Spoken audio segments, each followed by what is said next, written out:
బోధన్ నియోజకవర్గంలో భారత రాష్ట్ర సమితి పార్టీని మరింత బలోపేతం చేసే దిశగా కార్యకర్తలు ధైర్యంగా ముందుకు సాగాలని, వారికి తాను సంపూర్ణంగా అండగా ఉంటారని మాజీ ఎమ్మెల్యే మహమ్మద్ షకీల్ అమీర్ స్పష్టం చేశారు. శుక్రవారం బోధన్ పట్టణంలో తన స్వగృహంలో నిర్వహించిన నియోజకవర్గ స్థాయి కార్యకర్తల సమావేశంలో ఆయన కీలక వ్యాఖ్యలు చేశారు. గ్రామ పంచాయతీ ఎన్నికల్లో సర్పంచులు, ఉప సర్పంచులు, వార్డు సభ్యులుగా గెలుపొందిన బీఆర్ఎస్ అభ్యర్థులను ఘనంగా సన్మానించారు. ఈ సందర్భంగా అక్రమ ఇసుక రవాణా బోధన్కు అడ్డాగా మారిందని, దీనిపై అధికారులు, పాలకులు నిర్లక్ష్యంగా వ్యవహరిస్తున్నారని ఆరోపించారు. స్థానిక ఎమ్మెల్యే అభివృద్ధిలో పూర్తిగా విఫలమయ్యారని విమర్శించారు. మన సందర్భాలు తెలంగాణ రాష్ట్రంలో రావద్దు, ఎన్నో త్యాగాలు చేసుకొని తెచ్చుకున్న మన తెలంగాణలో ఈరోజు సాంప్రదాయాలు చూస్తే మొత్తం మారిపోయి మొత్తం రాయలసీమ విధంగా ఈరోజు తెలంగాణ రాష్ట్రం పనిచేస్తా ఉన్నది. తెలంగాణ రాష్ట్రంలో తెలంగాణ పరిపాలకులు గారు ఆంధ్ర నుంచి పరిపాలన నడుస్తా ఉన్నది. మీరు చూడండి ఏ విధంగా తెలంగాణ మనం తెచ్చుకున్నాం, ఏమైతా ఉన్నది ఒకసారి మీరు ఆలోచన చేయాలా. నేను అందరికీ విజ్ఞప్తి చేస్తా ఉన్నా, ఈ 2 సంవత్సరాలు అయితే అయిపోయింది, ఇంకో సంవత్సరం ఇద్దాం, వాళ్ళకు ఇంకో సంవత్సరం తీసుకోండి. తర్వాత మీ సంగతి ఏంది, మీరు ఎట్లా ఊర్లలో తిరుగుతారు, మీరు ఇచ్చిన మాటలు ఏంది, మీరు చెప్పిన హామీలు ఏంది, అన్ని కూడా ఈరోజు ప్రజలే మీకు బుద్ధి చెప్తారు. అన్ని విధాలుగా ఈరోజు చీటింగ్ చేసుకుంటా సర్పంచ్ ఎలక్షన్లలో మొత్తం ఆఫీసర్లను, పోలీసుని, బృందాలని దింపి బెదిరించి కేసులు ఇస్తాం, ఆ కేసులు ఇస్తాం. ఈరోజు ఎమ్మెల్యే పేరు చెప్పుకొని ఎన్ని విధాలుగా దౌర్జన్యాలు నడుస్తా ఉన్నాయి. ఎమ్మెల్యే గారు జర చూడాలా, ఇట్లా అవాలో వచ్చి అవాలో పోడు కాదు, ఏం నడుస్తున్నది మీ కాన్స్టిట్యున్సీలో అనేది ఒకసారి చూడాలా. మీ మంత్రి కావాలా అనేది అయిపోయింది. మంత్రి కాకుండా దేవుడు దేవాలా ఇది వచ్చింది మీకు. మాకు సంతోషమే, మా అడ్వైజర్ ఉన్నారని. అరే మీకు సీఎం గారు చుట్టమంటారు, మీకు ఫలానా అంతా, మీరు కన్నా సీనియర్ ఎవరు లేడు. మళ్ళీ బోధనలో 2 సంవత్సరాలలో ఏం ఫండ్స్ తీసుకొచ్చిండ్రండి, మీరు ఏం తీసుకొచ్చిండ్రు, ఏం అభివృద్ధి జరిగింది, బోధనలో ఎన్ని పనులు జరిగినాయి, ఎన్ని కోట్ల రూపాయలు తీసుకొచ్చిండ్రు మీరు, ఎక్కడ కూడా మంచి పని జరిగితే.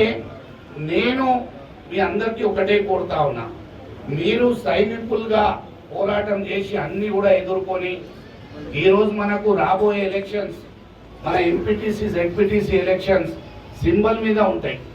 ఈ సింబల్ మీద ఉన్న ఎలక్షన్స్ మళ్ళా మున్సిపల్ ఎలక్షన్స్ కూడా మళ్ళా బహుశా ఈ నెలలోనే ఎంపీటీసీ జెడ్పీటీసీ మరియు వచ్చే నెలలో పెడతా అని ఇట్లా వార్తలు వస్తూ ఉన్నాయి. ఖచ్చితంగా పెడతారని నేను కూడా అనుకుంటా ఉన్నా. ఒకవేళ పెడితే నేను 100% ప్రతి ఒక్క మీ ఊర్లో ముఖాం వేసుకొని మీతోనే పాటు ఆ ఊర్లో ఉంటాను. ప్రతి ఒక్క ఎంపీటీసీని, ప్రతి ఒక్క జెడ్పీటీసీని గెలిపించి మళ్ళా జిల్లా పరిషత్ నిజామాబాద్ లో గులాబీ జెండా మళ్ళా ఎగరవేస్తామని కూడా మీ అందరికీ తెలియజేస్తా ఉన్నారో. ఈ ఒక్క నెల దాటినాక ఫిబ్రవరి నుంచి ఒక ప్రత్యేక లాయర్స్ బృందం కానీ మన ఆఫీస్ కానీ ఏర్పాటు చేసుకొని మన వాళ్ళకి ఏ సమస్యలు వచ్చినాయి, ఏ విధంగా ఆదుకోవాలా. ఇప్పుడు మన గెలిచిన సర్పంచ్, ఉప సర్పంచ్లకు నేను విజ్ఞప్తి చేస్తా ఉన్నా, ఏదో ఆశ చూపించి మళ్ళీ మీరు వచ్చేయండి, రూలింగ్ పార్టీ ఉన్నది కదా, ఫండ్స్ రావు, ఫండ్స్ అలా అబ్బా సొత్తు కాదు. ఈ సర్పంచ్లకు వచ్చిన ఫండ్స్ సెంట్రల్ ఫండ్స్ వస్తాయి, అది న్యాయపరంగా ఇవ్వాల్సిందే. ఎక్కడ కూడా మీకు తేడా లేకుండా వారు అంటే వారి యొక్క పరిధిలో లేదు, మీకు ఏమైనా ఇవ్వాలంటే వారి పరిధిలో లేదు. అది ఖచ్చితంగా సెంట్రల్ ఫండ్స్ కాబట్టి 100% యూనిఫైడ్ గా మీ అందరికి ఆ ఫండ్స్ వస్తాయి. ఎవరి గురించి భయపడే అవసరం లేదు. ఎక్కడైనా అన్యాయం జరిగితే నేనున్నాను, ఎక్కడైనా అన్యాయం జరిగితే వాళ్ళ సంగతి అనేది మనం చూద్దాం. ఇలా మీకు ఏదో బెల్లం పెట్టి వచ్చేటి చలో గవర్నమెంట్ రూలింగ్ ఉన్నది, ఆడ పోయినాక ఏముండదు, ఇట్లా చప్పట్లు కొట్టాలా, ఏముండదు. ఆడ మన పార్టీ వాళ్ళు కొంతమంది వెళ్ళిపోయిండ్రు పాపం, కాంగ్రెస్ వెళ్ళిపోయినాక ఆ దర్వాజా కాడ నిలబెట్టిండ్రు. వాళ్ళ గేట్ బయట, లోపల కూడా కాదు, గేట్ యువతలు అక్కడ. ఎవర్రా బాబు అంటే నువ్వు మొన్న వచ్చిన ఆడనే ఉండు. అరే ఏడేంది పోయి స్టేజ్ లో నుంచి నెట్టేస్తే కూడా సిగ్గు శరం లేకుండా ఆడ బ్రతుకుతా ఉన్నారు. ఇక్కడ అన్నారా తమ్ముడురా అని నేను ఇట్లా కూర్చోబెట్టుకొని మీకు అన్నం తినిపించి నోట్పన్నం తీసుకొచ్చే పరిస్థితి కూడా మనం చూసినాం. ఎంత ప్రేమతోని ఆప్యాయతతోని మీ అందరితో నేను ఉన్నాను.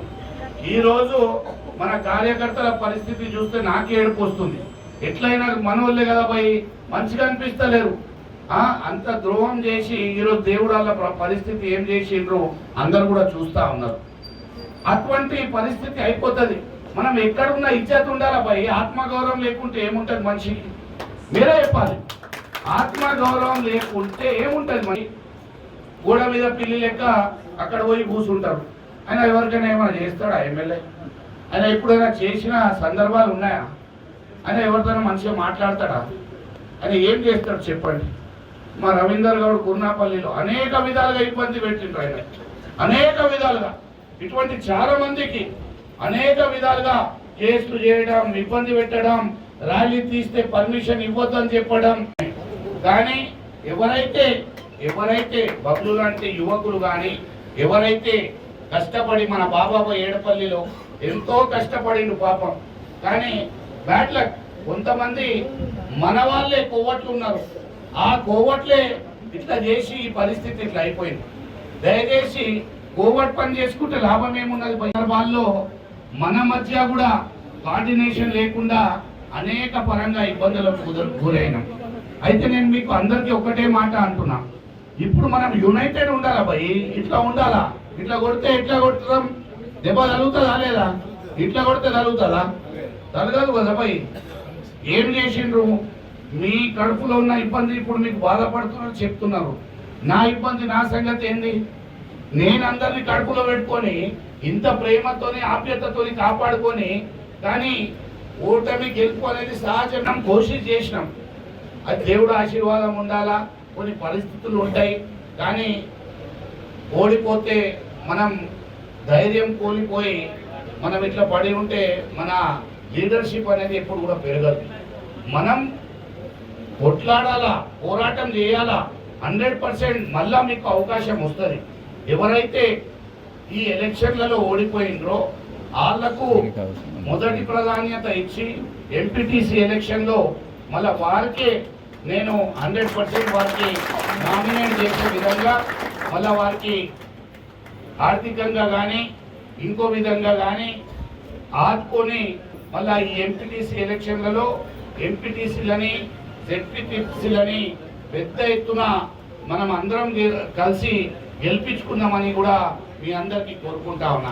గ్రామం అక్కడ మొత్తం వ్యవస్థనైనా దించేసిండ్రు. ఏఆర్పీలో కూడా మొత్తం వ్యవస్థ అనేక విధాలుగా ఇబ్బంది పెట్టిండ్రు పాపం. ఆయన రాత్ భర్ దిన్ భర్ పోలీస్ వాళ్ళు అక్కడ ఆఫీసర్ల వాళ్ళ ఫేవర్లో అనేక విధాలుగా దౌర్జన్యాలు చేసిండ్రు.